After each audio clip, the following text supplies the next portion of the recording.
Welcome to Church Security 101. My name is Keith Graves, and today we're going to talk about assessing threats. Now, when we talk about assessing threats, we're going to talk about biometrics. What does that person's body tell us? We're going to talk about proxemics, meaning how do people act within a building. We're going to talk about iconography. What do the things that they're wearing, the colors they're wearing, the icons that they have on them, what does that tell us about them, and how can we use that to be a little safer and to detect danger before it comes into our church? We're going to talk about atmospherics, about basically are the people acting within our church? What does that tell us? We're going to talk also about identifying armed subjects. Now, I know a lot of you live in free states, but it is a good skill to have, and we're going to teach you how to identify armed subjects. So if you love guns and you love Jesus, you're in the right place. Hit that subscribe button. We've got a lot of stuff to talk about.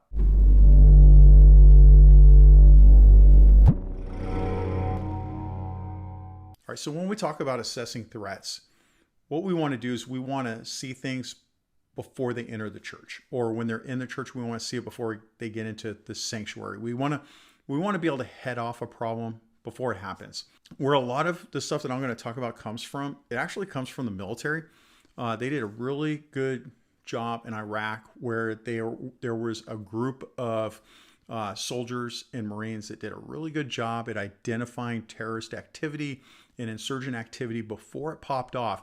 And so they sat them down and asked them for what they saw and what they were looking for, and they compiled it into a pretty good source of information for other soldiers going into Iraq. When this first came out, I looked at it because I was on SWAT, and I was like, well, I wonder what they're looking at. And what I realized is the same things that they were looking at were the same things that experienced cops were looking at here in the United States when they were looking for people that were going to start trouble. So all the stuff that I'm going to talk about is just the stuff that good cops, basically good people that have to go look for bad people, what they see. Now, one thing I want to make a disclaimer here. Our churches need to be open. It's church. There's a lot of people that need to find Jesus, and a lot of those people have a lot of baggage with them. So our churches are always open. They're going to come in, and we're going to treat them cordially. In our church, I have seen people that come in that do have a lot of problems, and we will just keep an eye on them. If something were to happen, we would be close by in case something did happen. But a lot of times when we come in and we see those identifiers that could be threats, we'll just put an arm around them and say, hey, welcome to our church. Is there anything I can help you with?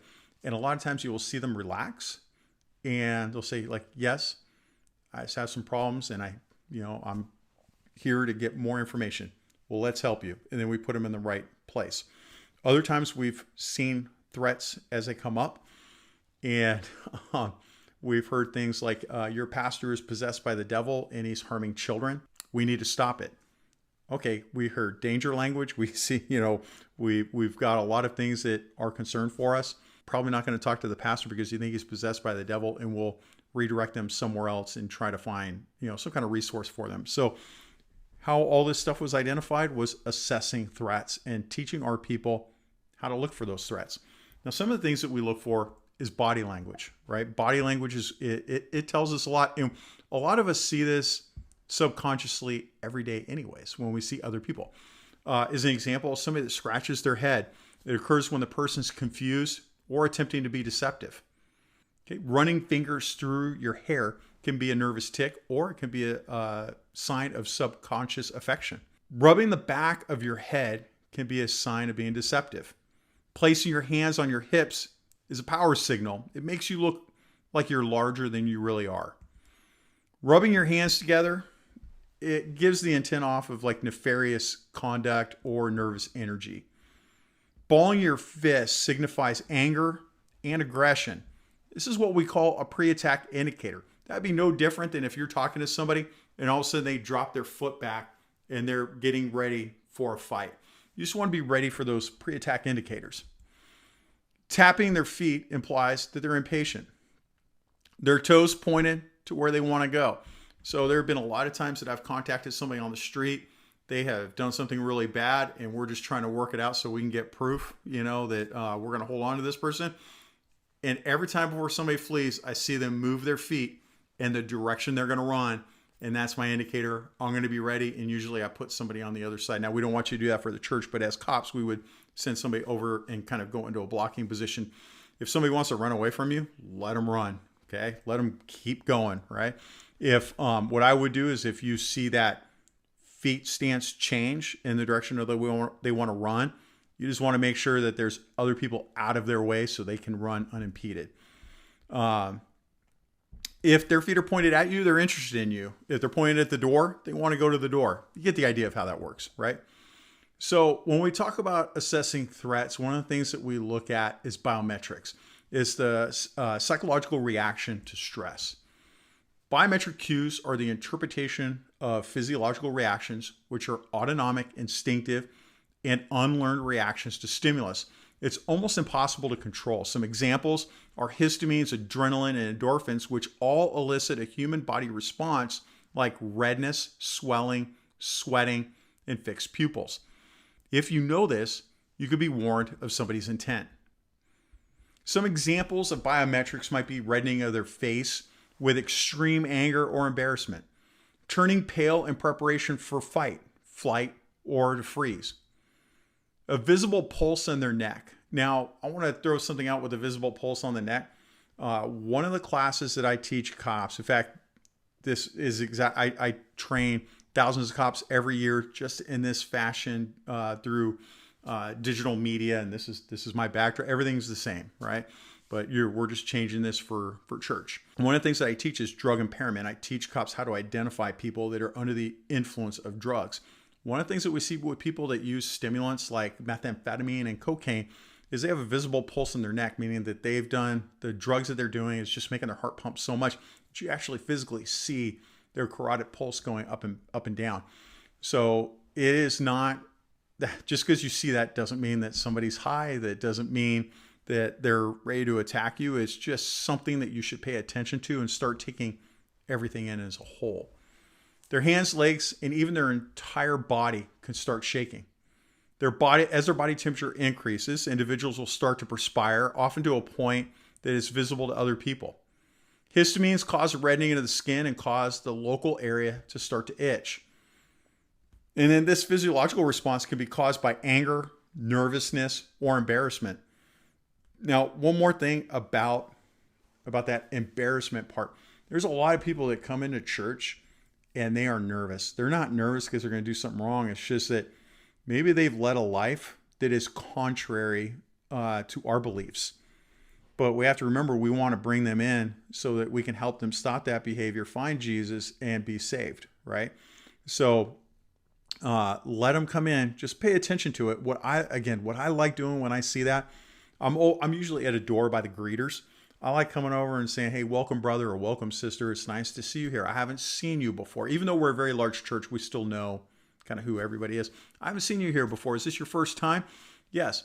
No problem. It's wonderful to have you. Let's come on over here. We have a welcome center for you and they can help you. Is there anything I can help you with? And then a lot of times they have questions, right? And that's kind of a good place to start off at, right?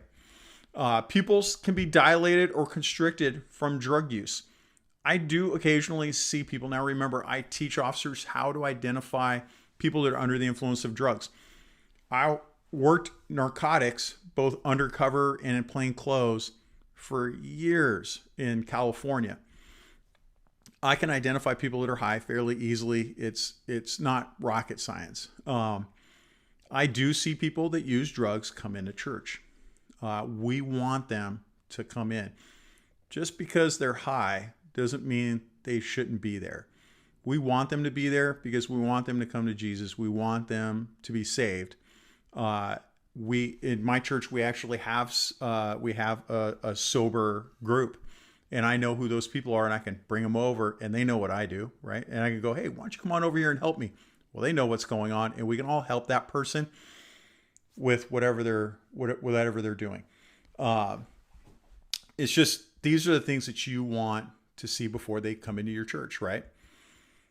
Now, some of the other things that we look at with assessing threats is proxemics. Now, that's the spatial relationship within the context of cultural norms. It includes like tactical considerations and psychosocial factors.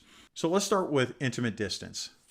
Intimate distance is for embracing, touching, or whispering. Generally, that's only the closest of friends and intimate people that we're with.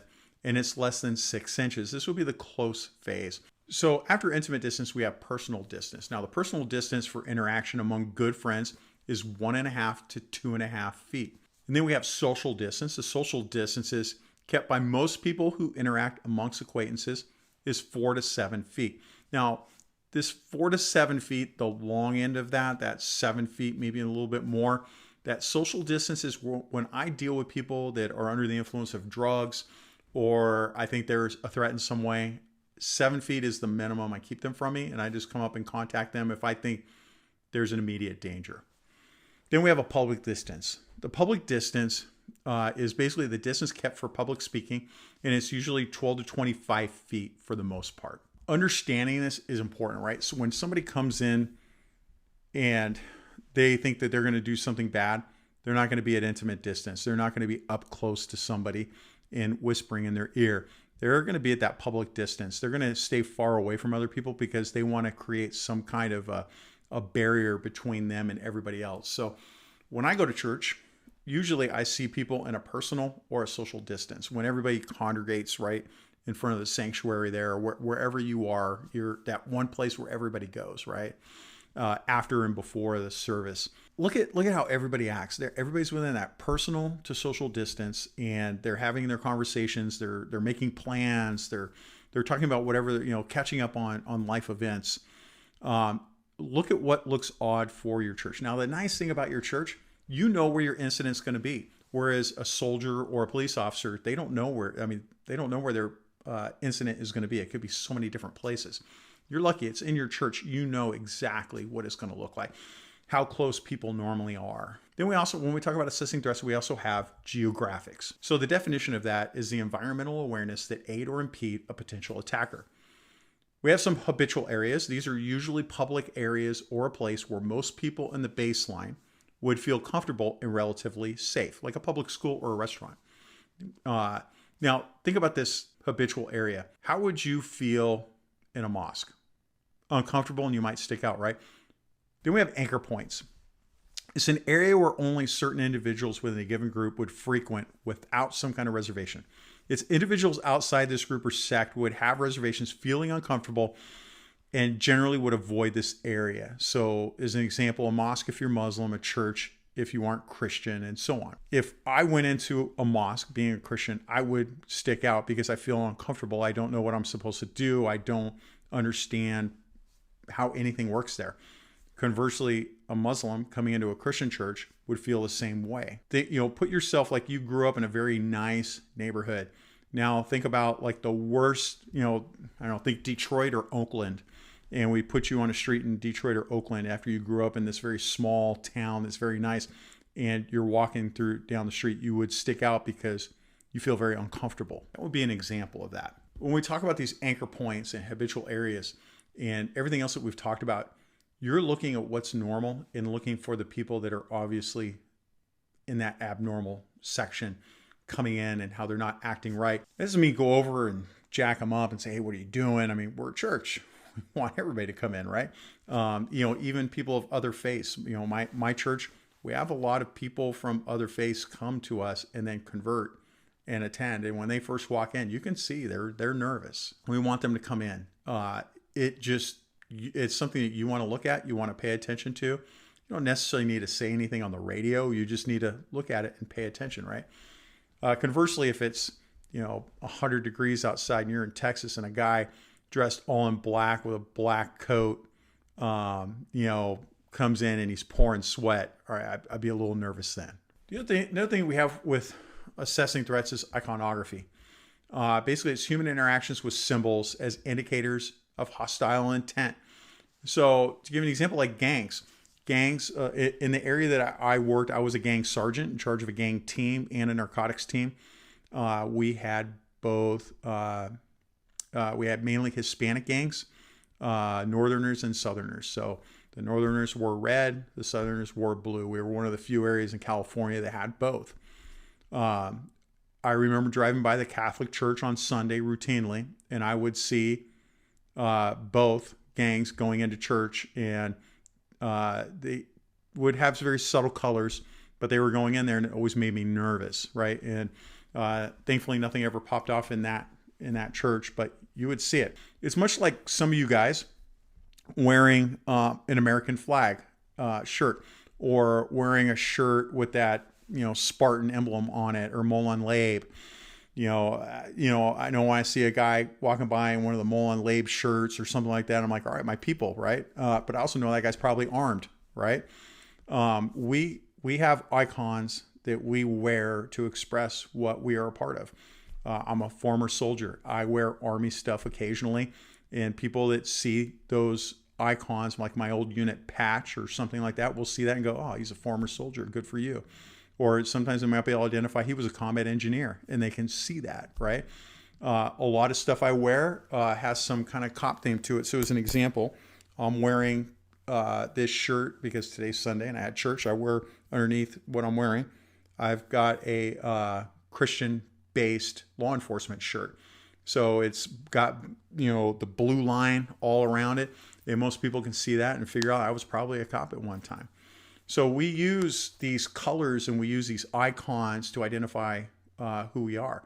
But what happened? You would want to know some of what those icons mean in your area, so you can be aware of threats. Right? What do the gangs wear? What are the immigrants that, like, we have a lot of immigrant populations coming in, and some of them have a lot of military experience. What do their military symbology look like? What do you see? So that way you can recognize that when that comes in. Color is often used to signify an individual relation to a group. Just like cops use blue, military uses green, you name it, right? Gangs, red and blue. These often have historic, religious, or ideological meanings. Some examples include gang affiliations, right? Norteños are red, Sureños are blue. You got flags, right? Just like the good old American flag, or, I'm in Idaho, and if I see some guy wearing a big California flag themed shirt, I'm going to worry for him, because even though I'm from California, I know how people feel about that. It would stick out big time. Western and European countries tend to use red, white, and blue. Communist flags, they use red. Muslim countries use red, green, black, and white. Then you have family affiliations, like with a coat of arms. And then you have religious. Catholics wear different colors at Mass. Muslim colors are white, red, green, and black. Jews, they use blue and white. So we see all of this, and this can help us identify some of that iconography when they come in, right? Another thing when we talk about with assessing threats includes atmospherics. And atmospherics was more of a big thing for people that were in Iraq, where you were driving down. It's basically the collective mood or situation of a place. So as an example, like Army patrol in Iraq would drive down the road, and then all of a sudden the shopkeepers that are normally open are all closed and everybody's off the street. Well, you're about to get hit with an IED. Okay, that's atmospherics. For me, like if, good example is all of a sudden I see a bunch of Sureño gang members in a Norteño neighborhood, and they're all going towards one corner market. Yeah, something's going down over there. So I'm going to start calling for extra people to start heading over there, because that is not normal for that neighborhood. If you walk into your church and all of a sudden you look and there's nobody there, or everybody's staring at you and they look awkward, and that's not how they normally look, that might tell you, like, there's a good scene from Dirty Harry where he walks in and he always have the same coffee and has, like, 2 things of sugar in it. There's a dramatic change in attitude towards strangers, right? That's another thing, another example of atmospherics. Unfamiliar individuals or vehicles within your area, right? Vehicles riding unusually low because of overloading, like carrying weapons or people or anything like that. So a good example is you're posted out front of your church and you're watching the front parking lot, and all of a sudden a car comes in and it's circling the parking lot, and it's not going into a parking space. And is he looking to run people over? Is he looking to ram through the front doors and run people over? Or is it just somebody that's nervous that wants to come in, just doesn't have the gumption to park the car and get out and come in and find Jesus? What is it that you have, right? Families send women and children to live elsewhere is a good example. Now, that's not something we're going to have in the church, but it gives you an idea of what atmospherics is. Now, one of the last things we want to talk about with that, we talked about some of the biometrics, atmospherics. We talked about, proximity. we're talking about all these different things that we're looking for when people are in the church, right? One of the things that we want to do is identify armed subjects. Now, in Idaho, everybody's armed. In fact, I taught this to my group, security group, and we routinely will have close to 2,000 people in service over the weekend. After people identified how to identify armed people, we started looking, and we were just interested how many people are carrying armed in our church. We're sitting at least 30 to 40% of our parishioners are armed at any given time. That is not a big deal where I'm at. Now, where I came from, the San Francisco Bay Area in California, it's very unusual to see people armed because it's next to impossible to get a concealed carry license in that area. You don't normally see that. I like seeing who's armed when they come into my church, just because, I just want to know who. Like, a lot of these people I see every day, anyways, or every Sunday, anyways. I just want to know who has a gun. I want them to know me so we can all know each other in case something happens, right? But it's just a good skill to have. And a good example is if you come across a problem person, as an example, that was a true story. I had somebody come into the church that thought the pastor was, or one of the pastors was inhabited by the devil and was harming children. Well, the first thing I start doing is assessing her to see if she's armed, and she wasn't. I can start looking without doing a pat search. I'm not a police officer anymore, so I can't pat search her, nor do I want to. I just want her to leave. But I am looking to make sure that she doesn't have a weapon. So what are some of the things that we look for, right? One of the things you want to do is determine that person's strong side, right? And how you do that is rings, watches, right? So I wear my watch on the left side, so I'm probably right-handed, right? What hand do they use to write? If they're smoking, what hand do they hold their cigarette? If they hold or move any other objects, right? So that will tell you what handed they are, which you should concentrate on that side, right? What's accessible. Now, 88% of Americans are right-handed. So what's accessible by their right hand, right? And you want to look for any kind of touching, feeling, adjustments, a stiffer arm. When people are walking armed with a handgun, and they're not used to it, a lot of times they'll hold their arm tight, almost like they're worried about the gun falling out. I do this a lot. Adjustments. When I stand up and my pants start sagging because the gun's uncomfortable, and I'll lift up the gun a little bit and lift up my pants and kind of shimmy a little bit to get everything where I want it to go. That's a clear indicator that person. In fact, when we stand up to sing in church, I always stand in the balcony. I look down and I laugh at all the people when they stand up. They all do the adjustment, and it's a lot. It's noticeable when you look. Where guns are hidden. All right, most of the guns that I found on bad people that are looking to do bad things, usually it's in their waistband. Usually it's right in the front, like appendix carry for a right-handed person. A little bit, probably like the best way to put it is like 7 o'clock, kind of like near smaller back, and just on the 3 o'clock right side. Those are kind of the most popular places for people to conceal guns. Certainly I've had people like full on in their crotch. I've had, in bras and stuff like that, but that's pretty much in that waistband area is pretty much where a large majority of those guns are. Now, a lot of times people are going to, when they're carrying, they're going to have some slippage of the weapon. When that happens, it moves around and they're just going to readjust that, right? Or they have that stiffer arm on the side. Sometimes when they walk, they hold. A lot of people don't have adequate holsters, and I see this a lot more in bad areas of town where they'll actually physically hold the gun while they're jogging. So like if they're going to running across the parking lot, they might grab their gun while they run because they're worried about it falling out. If you are worried about it falling out and you have to hold on to it, you do not have an appropriate holster. You should probably get a new one. When they bend over, they'll hold their shirt down to kind of hold on to that. When they lean, they're going to hold their shirt down so that way it's not sticking out. When they sit down, they might kind of readjust it slightly while they sit. They'll also, one thing I noticed too is you'll have a shorter arm and leg swing on the gun side.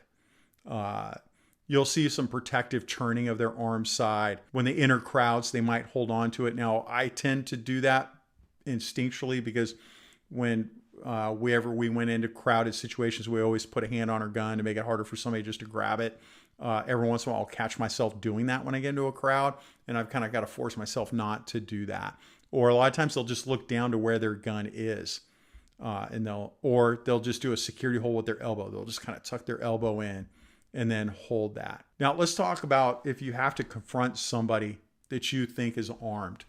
You want to pick the location where you want to do that. You want to pick the time, the circumstances, where and why you're doing that. Usually if I have not had somebody armed in church that I've needed to deal with. Most of the people that I've had to deal with in church were not armed. But on the street, as a law enforcement officer, I'd always make sure I have somebody else with me when I go and do that. So you just want to make sure somebody's with you. When we talk about approach techniques, I like to keep everybody in a triangle. So the suspect is in front of you, and then you have two people so you, the suspect, and your partner create a triangle.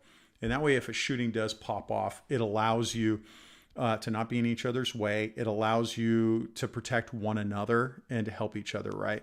You want to try and have good avenues of approach, meaning you've got cover as you walk up. So as you're making your approach and he decides to shoot, that you have some cover nearby that's available to you if you need it. You want to try and get as much information as you can about that person before you make the approach. Make the approach when you need to. If it needs to be immediate, it needs to be immediate, but try and get as much information as you can before you go there. Sometimes just surveillance is enough. Sometimes just surveillance is enough, and then call law enforcement and then let them deal with it. Now, you are going to come across people and have to talk to people that may have a gun. Just remember, you're not a cop, and we're not teaching anybody to be a cop or to take any kind of law enforcement action.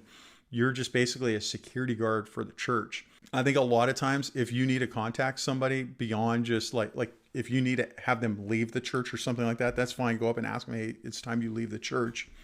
If they're not going to, I wouldn't force them out of the church. Just call law enforcement and let them deal with it. Really, if it's at the point where you got to go hands-on or something like that, then really law enforcement should be there just to take care of that issue. So that's all I've got for now. We are going to have future stuff to talk about. Some of that future stuff to talk about is we're going to have some more shooting drills to help people. We're going to have more kind of not lessons, but talks on use of force, like what use of force is, when you can use it, how you can use it, and so on. But we're going to talk about a lot of different things. Do me a favor, hit the subscribe button though. We're going to have a lot of information, and then share that with your friends too. So in the meantime, take care of each other, pray, we need it.